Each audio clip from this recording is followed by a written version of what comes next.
বাইতুল মুকাদ্দাস কাঁপতেছে। ও মুসলমান, তোমার ঘুমের সময় এখন নয়, জাগ্রত হয়ে বাইতুল মুকাদ্দাসের পক্ষে দাঁড়ায় যাও, বলেন আল্লাহু আকবার।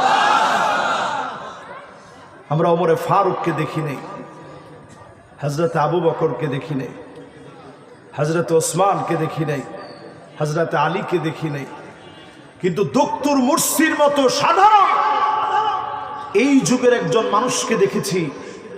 সাধারণ মানুষের কাতারে দাঁড়িয়ে নামাজের পর সালাম ফিরিয়ে নামাজের দিকে তার জনগণকে ডেকেছে। জোরে বলেন আল্লাহু আকবার।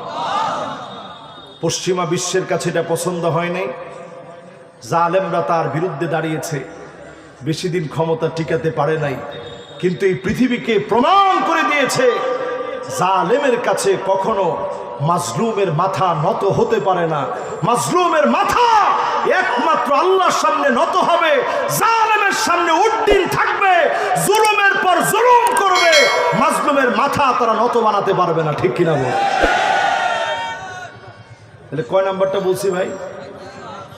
1 নাম্বার। এটা কি আমাদের সমাজে মিলছে? 2 নম্বরে আল্লাহর হাবিব বলেন আল আমানাতু মাগনামা।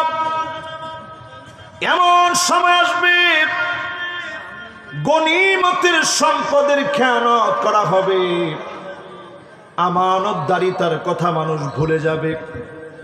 কারো কাছে কোনো সম্পদ রাখলে আমানতদারিতা টিকবে না, আমানতদারিতা টিকবে না, খেয়ানত হয়ে যাবে।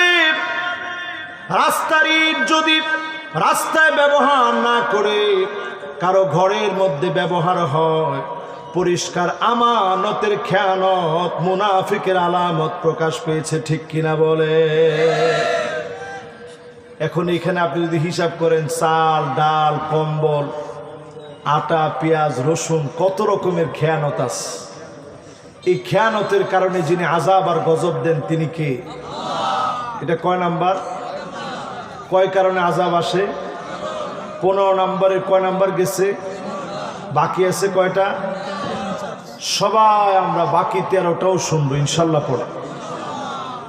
এরপরে 3 নম্বরে ওয়াযাকাতু মাগরামা। এমন সময় দুনিয়ার ভিতরে আযাব আসবে, যাকাত যখন মানুষের কাছে অভিশাপ বলে মনে হবে, যাকাত যখন মানুষ দিবে না,